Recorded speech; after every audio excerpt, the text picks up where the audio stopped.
These students deserve so much. You don't realize how many students may not get a meal at home, that this is their only meal. And especially during the summertime when school's out, this is when we really need to be focusing on feeding these kids and feeding them fresh, local foods, not just produce, but meats as well.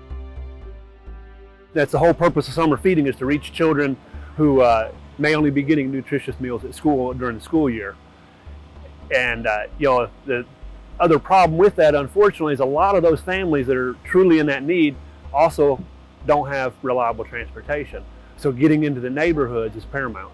During the summer, there is no school lunch, and so they really rely on these meals to get fed. This might be their only meal today. And so with this program, I really wanted to create a space where kids could come on the bus and just for an hour just eat and have fun and be able to talk to their friends. And just for an hour, I don't know what's going to happen when they go home, if they're going to get fed again. I don't know what their home life situation is like, but at least I know they can come on the bus and just have fun and feel like they're in a safe place for a little bit. We always do summer feeding in the summer because kids still need to eat in the summertime, but never on this level where we take pretty much the cafeteria to areas in the community that we know really need the food.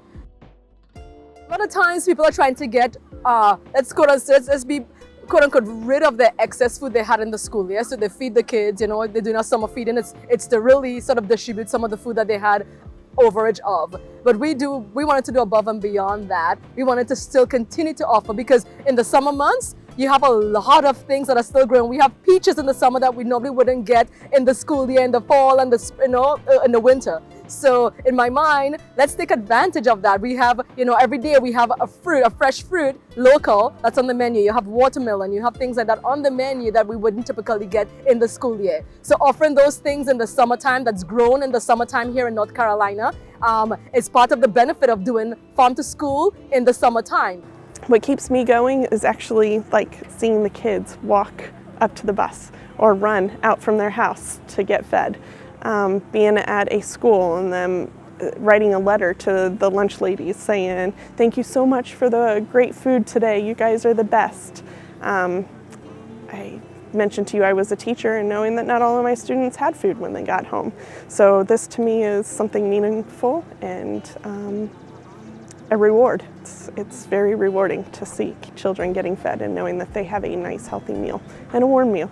You've heard about, if you've dealt around child nutrition, you've heard about talk about children with food insecurities, children who their nutritious meal most likely is just what's at school. Well, I was that kid a lot of years ago, I'll grant you, but I was that child to the point that I'm 51 years old, and I still know who my cafeteria manager in elementary school was. First name, last name, she's long gone because she fed me. She fed me. She was that one meal a day. I had other food, but it wasn't nutritional, it wasn't enough. Because she took the time to take care of me, I got to eat and be able to focus on my stay. So I knew the value, and that's really been the inspiration. And you say this is work, and it is for the most part, but it's also passion. It's a passion because I know these children because I was these children. So a program like the bus here with Craven Cruiser allows us to get into those needy neighborhoods where the children probably can't get to a brick and mortar feeding site. At this point, we're typically reaching somewhere around 80 to 100 children a day. And I think most of those are children I've not seen at our feeding sites before, so I think we're making a difference. There's always a thought in mind that kids are still hungry in the summertime. You have, in one of the locations you would see, we have two young men, who from one of the high schools.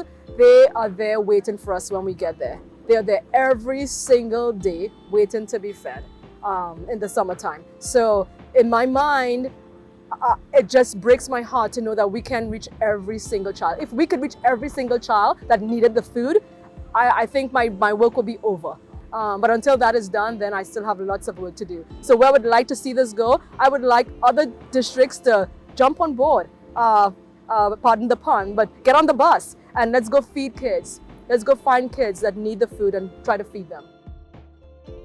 It's so worth it. Even if one kid comes on the bus the entire day, like, it just still is so worth it. It is so worth it to give these kids a free nourishing meal, because you really have no idea what's going to happen when they get home. And so I think just the message to other counties would be that it's possible, and you don't even have to do something as grand as this. Like, you can find ways to provide nourishing food to people in your county, and it's possible.